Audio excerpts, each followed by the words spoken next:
Morning and welcome to Morning Coffee Live. Hope everybody had a wonderful weekend.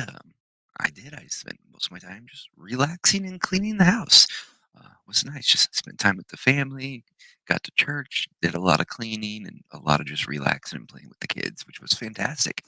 But we're back to Monday, so I figured it's just time to jump back in. Today's topic, want to broach a fun one. AI, or as I put it in the title for this video, AI. AI is a fascinating one. It's obviously the, you know, shiny new toy. It's the elephant in every room. And most people don't know much about it, um, other than the very basic conceptual. And no one's really talking too much about where does it go? Is it a good thing? Is it a bad thing?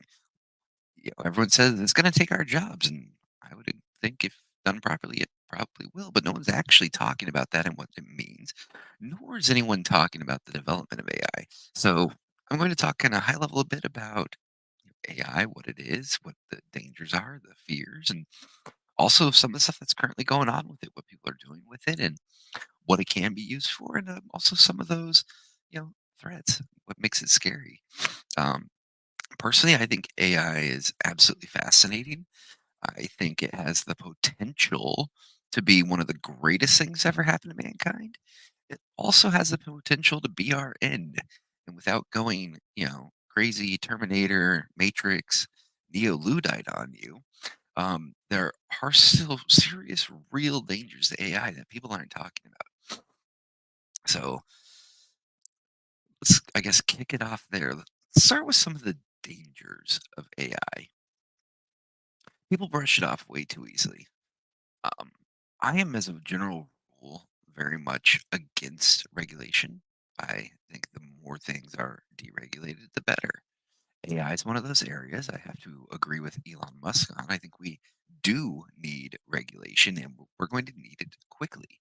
And what sold me on that was, I think it was actually Musk was talking about it, was the concept of the automobile. Seatbelts. Seatbelts saved countless lives, more than you could possibly imagine. Wearing your seatbelt's about the smartest thing you could do every time you get in your car. It will save your life. Interestingly, due to AI and other advances in tech, we're actually getting to the point where the seatbelt has almost outlived its usefulness. The latest airbag models in cars, with how they work and the tech behind them, makes it to where seatbelt or no seatbelt, you're about just as safe in a car, but that's not what we're here to talk about today. The concept of regulation of AI.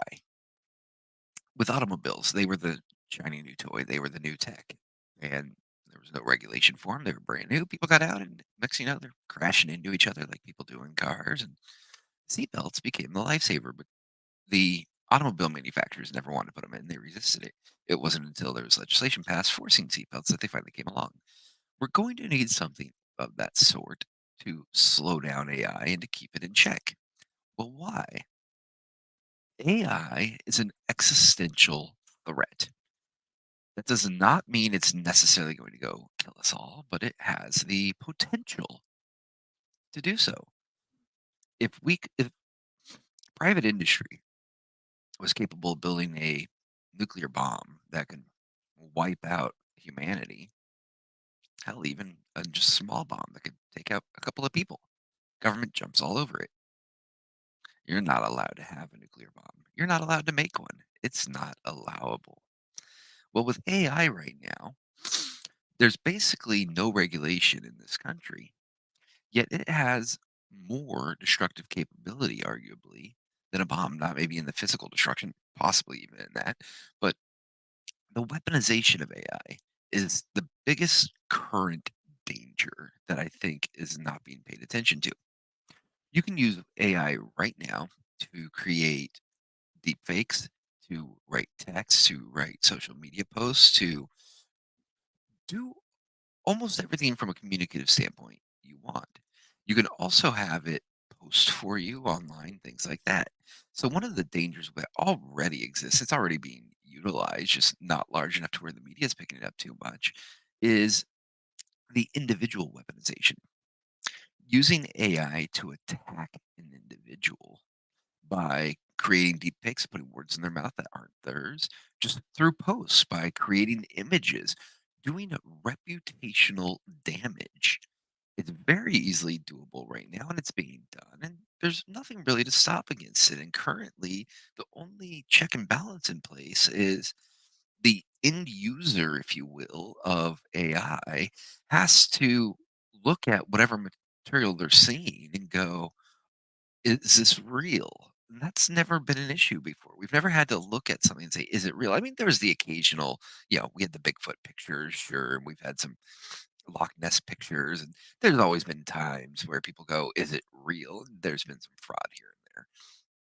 This is different in the sense that it's easily accessible to everyone, and it's very simple to, hi, kitty, very simple to utilize, very simple to wield, and it's hard to detect. The deep fakes are getting good. Not just the pictures, but also the videos. And it's going to get to the point very soon that if you have an enemy, the average middle school or high schooler is going to be able to use AI to create something that can attack you. That's a basic level threat of AI, and it's a very real threat of AI. It's a very real danger of AI. You step up to the more existential threats, and that's where it gets really scary. Anyone who's familiar with AWS's Code Whisper or Bedrock, if you've been in any of the AWS backend programming for AI on their foundation models, they have developed a piece of software called Code Whisper. And it's an AI built into the Python code, wherever you're coding within your AI. I've been using Python. Wherever you're doing your actual programming, Code Whispers there, and it helps you. It gives you code recommendations. It helps you fix your code. It helps tell you what you need to write to achieve what you want an AI to do while using foundation models. Well, quite simply, AIs are getting to the point where they are learning how to program AIs, make themselves better, self improving AIs. No, they are not alive. No, they do not think. It's just algorithms running within software. But when it can start making itself better and it's provided with the knowledge of the world, it knows how to program, it knows everything there is, and it's allowed to develop itself and decide what it wants to do, if you will. So it's algorithms. You're going to run into a couple of issues. One, very soon, the AI is just going to be smarter than the collection of humanity on the planet. That has a lot of scary implications in and of itself. But then there's also practical things people aren't thinking about. As it grows, how are we going to power it? How are we going to run it? Right now, and this is something I think, it was Joe Rogan and Tucker Carlson in one of their interviews were talking about it. They were talking about the electrical demands, the power demands. The fact that right now we have this big push in the country to go solar, go electric, electric vehicles getting mandated in many places. You know, power plants being shut down, nuclear power plants being shut down in New York here. They shut down Indian Point instead of rebuilding it. We're already to the point where New York can't handle the energy demands of New York. Um, you add the fact that they're trying to go all electric here within the next 10 years, and the grid can't handle electric cars. Well, what about AI? How does that factor into it? Well, AI is not some little program you can install on your computer or install on your phone. These AI models that are out there right now, ChatGPT, um, Titan, uh, IBM is Watson, and Microsoft. I forgot the name of theirs, but they're also working with ChatGPT now, and Google's. They're not small programs. They take up data centers. They use giant facilities. Imagine basically Costco's that are each 10 times the size, filled with computers, basically hard drives and processors and networking equipment. I take buildings full of those is where the AIs actually exist. Well, as these AIs grow, especially as they're training themselves and they start developing and growing, they're going to hit a scale where, well, first of all, as they grow, you're going to have to expand these data centers. But what's going to happen is they're going to hit a scale where we're not going to be able to meet the demands anymore. We're not going to be able to meet the power demands. We're not going to be able to predominantly the power demands. And right now, we're even running into issues with chip production, things like that, just due to the global economy and uh, the roots, if you will, the blinking on the term, supply lines. We're already hitting the point at where we're at shortages. But when we have an AI that starts programming itself, that starts advancing itself, that starts rebuilding itself, getting better and better and better, it's going to draw more and more and more power. Right now, computers are already pulling so much power in this country. I think it's far beyond anything else. What happens when an AI starts growing exponentially, or multiple ones, since there's a number of them out there? How are we going to handle power demand? Are we going which is gonna turn off first on a hot summer day? Our house and therefore our air conditioner or the data center and the AI? Where are the priorities going to be?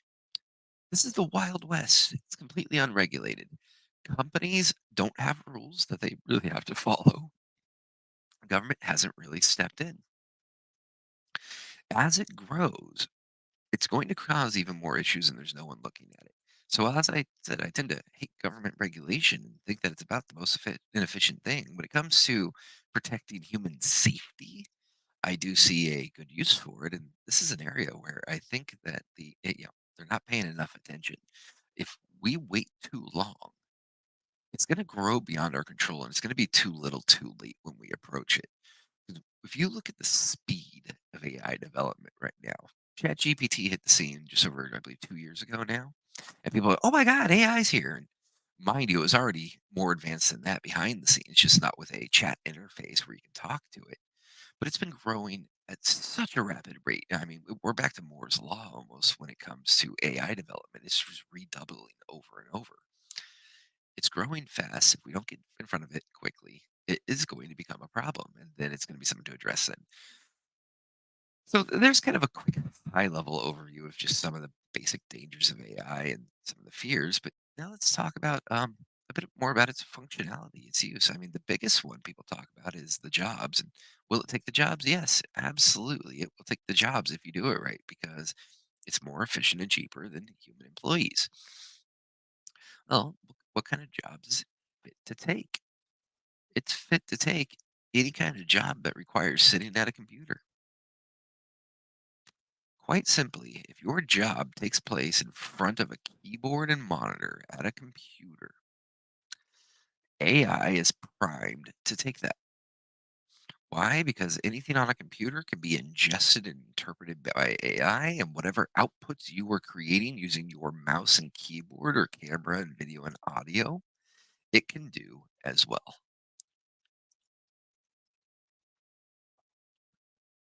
Does that mean all of our jobs are going to disappear to AI? No, not yet. It's going to take some time. But it does mean that those are the jobs that are currently threatened.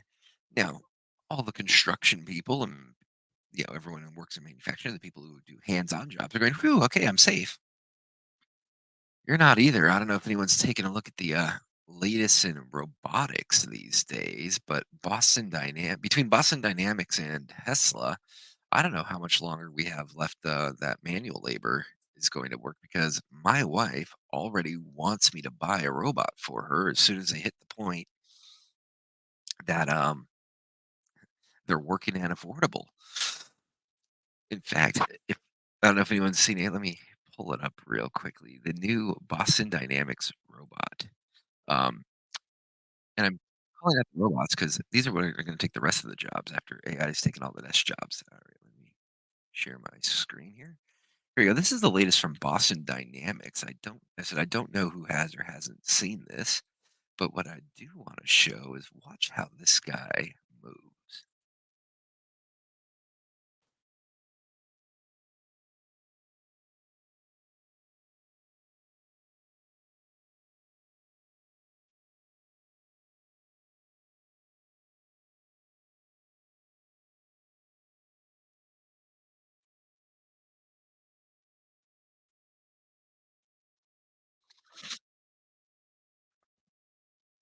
So that new robot, that video was just released by Boston Dynamics 5 days ago. That's their new iteration of Atlas. Anyone who's been following the, um, production of or following the robots, their farewell to Atlas was 6 days ago. Atlas is their prior robot. It was cool, but once again, look at the advancement.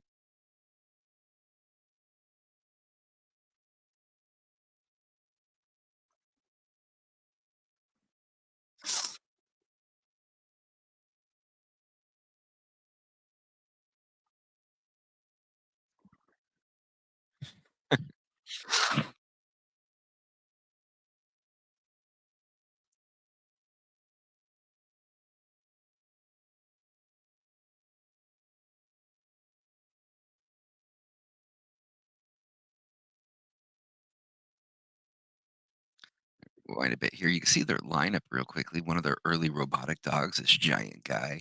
Then it shrank down smaller to this. Then these guys came out. This one, I believe, is the model or close to the model that has been in active use for a while. Loaded, you load it with backpacks, stuff like that. The military uses them. And then these are their Atlas robots. These are the I'm not sure which generation came first. I'd assume the older one's the larger one, the smaller one's the newer one walking up. The one I showed you just a moment ago, this guy right here, that is the sequel to this one, the new generation. So as you can see, they are getting smaller, they are getting sleeker, they are getting more maneuverable, and a lot less wires sticking out.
As you can tell, they're not quite ready to take over the world yet.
Okay.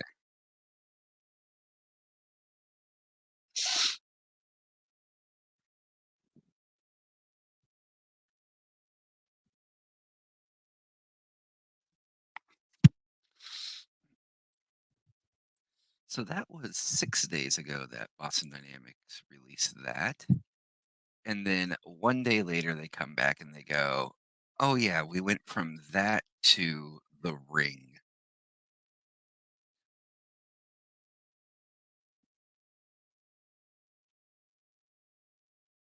That doesn't give you nightmares.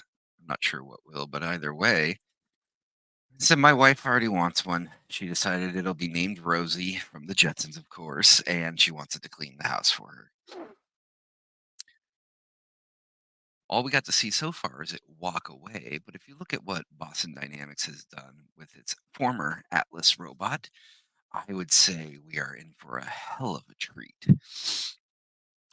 So, robotics combined with AI, they're taking all the jobs, not just the desk jobs. It's just the way it's going to work, and we're going to have to find new jobs for human beings, us flesh bags, because those are going to be faster, more efficient, and generally overall just function better than us. And while you do got to keep them charged, other than that, they do their job. They don't talk back. They don't complain. They don't take sick days. They don't take leave. They don't go on holiday. They don't have to, take lunch break. They don't argue with you. They don't fight with you. They do what they're told. They're the perfect employees.